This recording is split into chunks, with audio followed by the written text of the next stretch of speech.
નમસ્કાર. સામાજિક વિજ્ઞાન વિષયની અંદર ધોરણ 9માં એક જે ચેપ્ટર આવે છે જળ પરિવાહ 15મું ચેપ્ટર, એને અનુલક્ષીને આ એક અલગ સ્લાઇડ બનાવવાનો પ્રયત્ન કર્યો છે. એમાં જે માહિતી આપી છે એ માહિતી આમાં આવે જ છે, પણ થોડીક અલગ સ્વરૂપે દર્શાવવામાં આવી છે. તો એક પછી એક સ્લાઇડ દ્વારા એનો પરિચય મેળવતા જશું. અહીંયા હેડિંગ લખ્યું છે ભારતનું જળતંત્ર એક પરિચય. ઉદ્ગમ અને સહાયક નદી જે અહીંયા એરો કરીને બતાવ્યું છે. નદીની શરૂઆતનું સ્થળ દાખલા તરીકે હિમનદી અથવા ઉચ્ચ પ્રદેશ. સહાયક નદી મુખ્ય નદીમાં ભળતી નાની નદી, જે આ ચિત્રમાં આપણને બતાવી છે. જળ સ્ત્રાવ ક્ષેત્ર નદી અને તેની સહાયક નદીઓ દ્વારા આવરી લેવાયેલો કુલ વિસ્તાર જો અહીં બતાવ્યું છે ચિત્રમાં. મુખ ત્રિકોણ આખો આવો તૈયાર થાય છે. નદી સમુદ્રને મળે ત્યાં કાંપના નિક્ષેપણથી બનતો ત્રિકોણાકાર પ્રદેશ, મુખ ત્રિકોણ પ્રદેશ. સરસ સમજૂતી આપી છે આમાં. ત્યાર પછી નેક્સ્ટ, ભારતનો મહાન જળ વિભાજક અને પ્રવાહની દિશા. અહીં નકશો આપ્યો છે આપણો ભારતનો. અહીંયા જળ પ્રવાહ 77%, આજે આખો ભાગ બતાય છે. બંગાળની ખાડીમાં ગંગા, બ્રહ્મપુત્રા, મહાનદી, ગોદાવરી અને કૃષ્ણા, આ 77% જળ પ્રવાહ જો અહીં બતાય છે. પછી આટલો જે ભાગ છે એ 23% જળ પ્રવાહ અરબી સમુદ્રમાં. અહીંયા નિશાની આપી છે જો અરબી સમુદ્રની, બરોબર. સિંધુ, નર્મદા, તાપી અને મહી, આ અરબી સમુદ્ર. ત્યાર પછી નેક્સ્ટ, બે મહાન જળતંત્રોની તુલના, સરખામણી. પહેલા ખાનામાં લક્ષણો આપ્યા છે, બીજા ખાનામાં હિમાલયની નદીઓ આપેલી છે, અને ત્રીજા ખાનામાં દ્વીપકલ્પીય નદીઓ આપેલી છે. જો લક્ષણ એમાં પહેલું લખ્યું છે ઉદ્ગમ સ્થાન હિમાલયની નદીઓ, તો કે હિમ નદીઓ, અને વરસાદી ઉચ્ચ પ્રદેશ. પ્રવાહનો પ્રકાર, આ નદીઓનો હિમાલયની 12 માસ વહેતી, અને દ્વીપકલ્પીય તો કે મોસમી અને વરસાદ પર આધારિત. ખીણની રચના, તો કે ઊંડી વી આકારની ખીણ આ નદીઓમાં જોવા મળે છે, જ્યારે દ્વીપકલ્પીયમાં પહોળી અને છીછરી ખીણ જોવા મળે છે આ નદીઓમાં. નદી મુખ વિશાળ ડેલ્ટા બનાવે છે હિમાલયની નદીઓ, જ્યારે દ્વીપકલ્પીય છે એ નાના ડેલ્ટા, બરોબર. નેક્સ્ટ, સિંધુ નદી તંત્ર ઉત્તર પશ્ચિમની જીવાદોરી, જે અહીં આપણને ચાર્ટ નકશા રૂપે આપ્યો છે, જો નકશો છે. મુખ્ય નદી તો કે સિંધુ, તિબેટના માનસરોવરમાં નજીકથી ઉદ્ગમ. 5 સહાયક નદીઓ એની આની: ઝેલમ, ચિનાબ, રાવી, બિયાસ, સતલજ, જે અહીંયા આપણને બતાય છે. નેક્સ્ટ,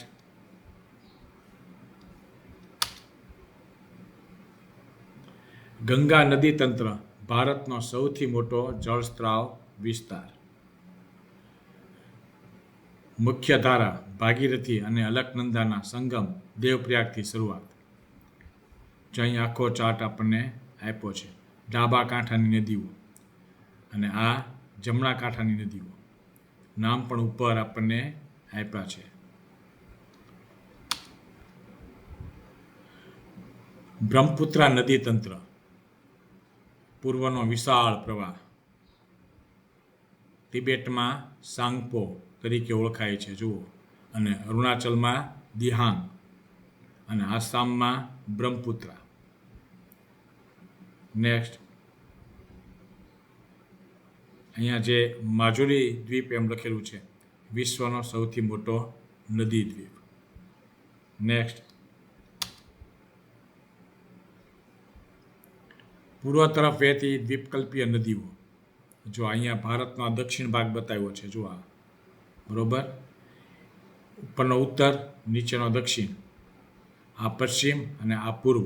તો પૂર્વ તરફ વહેતી નદીઓ જો અહીં બધી લખી છે, મહાનદી, ગોદાવરી જેને દક્ષિણની ગંગા કહે છે, કૃષ્ણા, કાવેરી, આ પૂર્વ તરફ વહેતી દ્વિકલ્પીય નદીઓ. પશ્ચિમ ઘાટ અને પૂર્વ ઘાટ અને કિનારો, જે અહીંયા એરાથી બતાવ્યું છે આપણને. ડેલ્ટાની રચના, ધીમા અને લાંબા પ્રવાહના કારણે કિનારે કાંપ જમા થાય છે, જેનાથી વિશાળ ડેલ્ટા બને છે. જો અહીંયા ચિત્ર આપ્યું છે, ચિત્ર પણ આપણને બતાવે છે. નેક્સ્ટ, પશ્ચિમ તરફ વહેતી નદીઓ, ફાટકીનનો પ્રવાહ. જો અહીંયા આખો ચિત્ર આપ્યું છે નકશામાં. નર્મદા અને તાપી, વહેણની દિશા વિંધ્ય અને સાતપુડા પર્વતમાળાઓ વચ્ચેની ફાટકીને કારણે છે. નર્મદા, તાપી બે ભાગ આમાં આપ્યા છે નદીના પ્રવાહો. નદી આ ભાગ છે, એ નદીનો ભાગ છે, અને સમુદ્ર આ ભાગ છે, એ સમુદ્રનો ભાગ છે. ઝડપી પ્રવાહ અને ઊંચા ઢોળાવને કારણે, ઢાળને કારણે કાંપ સમુદ્રમાં તણાઈ જાય છે, ડેલ્ટા બનતો નથી. નેક્સ્ટ, ભારતની સંપૂર્ણ નદી જાળ એક જીવંત જળતંત્ર. જો લખ્યું છે ને, 400થી વધુ નાની મોટી નદીઓનું આ જાળું, 400થી વધુ. ભારતની ઋતુઓ, ખેતી અને અર્થતંત્રને જીવંત રાખે છે. ભારતના સરોવરો, રચના અને ભૌગોલિક અજાયબી. એમાં પૃથ્વીના પોપડાના હલનચલનથી, દાખલા તરીકે વુલર આ સરોવર, પછી જ્વાળામુખી, ઉલ્કા પડવાથી કે જ્વાળામુખીથી, દાખલા તરીકે લોનાર. પછી લગુન, સમુદ્ર કિનારે રેતીના બંધ બનવાથી, દાખલા તરીકે ચિલ્કા, ચિલ્કાસી લગુન સરોવર છે.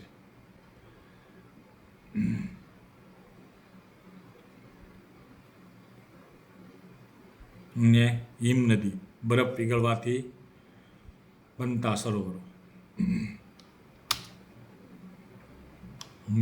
મુખ્ય મીઠા પાણીના સરોવરો, પરીક્ષામાં આવે ક્યારેક મીઠા પાણીના સરોવરો. જો અહીંયા વુલર અને દાલ સરોવર, અહીંયા મીઠા પાણીનું સરોવર. પછી કોલેરુ સરોવર અહીંયા આપ્યું છે જુઓ, વુલર અને દાલ અને કોલેરુ. અને લોકટક સરોવર, વિશ્વનો એકમાત્ર તરતો રાષ્ટ્રીય ઉદ્યાન, કેમ્બુલ લામજાઉ ધરાવતું અનોખું સરોવર.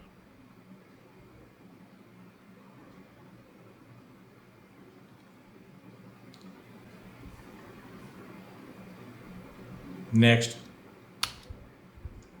ખારા પાણીના સરોવર અને લઘુન સરોવર. એમાં પેલું સાંભર સરોવર જે અહીંયા આવ્યું છે, રાજસ્થાન. ચિલ્કા સરોવર, ભારતનું સૌથી મોટું ખારા પાણીનું લઘુન સરોવર જે અહીંયા આવ્યું છે. અને પુલિકટ અને વેમ્બના, દક્ષિણ ભારતના મહત્વપૂર્ણ તટીય સરોવરો. આ બે, પુલિકટ અને વેમ્બના. તો આ ખારા પાણીના સરોવરો. અને લઘુન સરોવર.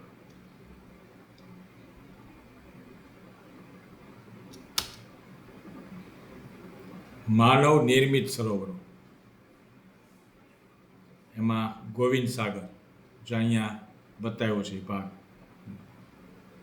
ભાખરાનાગર ડેમ સતલજ નદી પર, સરદાર સરોવર ગુજરાતની જીવાદોરી નર્મદા નદી પર, અને નાગાર્જુન સાગર દક્ષિણ ભારતનો વિશાળ પ્રોજેક્ટ કૃષ્ણા નદી પર અહીંયા આગળ. આ નકશાપૂર્તિ માટે પણ તમને મહત્વનો બનશે. છેલ્લે નદીઓના પાણીને રોકીને સિંચાઈ, જળ વિદ્યુત અને પીવા માટે તૈયાર કરાયેલા વિશાળ જળ સંગ્રહ સ્થાનો આવડા છે: ગોવિંદ સાગર, સરદાર સરોવર અને નાગાર્જુન સાગર. માનવ નિર્મિત સરોવર ક્યાં છે? તો આ નામ યાદ રાખજો. લાસ્ટ, છેલ્લો મુદ્દો, ભારતની જળ સંપત્તિ એક નજરમાં. સૌથી લાંબી નદી, સૌથી મોટું મીઠા પાણીનું સરોવર, દક્ષિણની સૌથી મોટી નદી અને સૌથી મોટું ખારા પાણીનું સરોવર.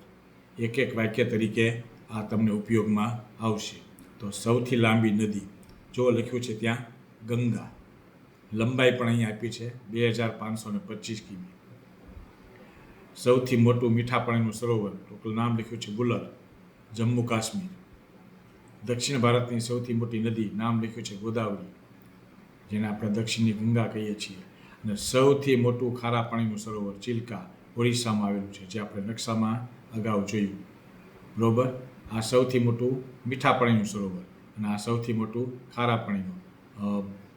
પરીક્ષામાં એક એક વાક્ય તરીકે અથવા ખાલી જગ્યામાં આ સવાલો ઉપયોગી છે. બરોબર, એટલે ધ્યાન રાખવા વિનંતી. ધન્યવાદ. તો અહીંયા આપણે સામાજિક વિજ્ઞાનમાં જે 9મા ધોરણે લગતું ચેપ્ટર હતું એ આપણે પૂર્ણ કરીએ છીએ. વળી પાછી બીજી માહિતી સાથે મળશું.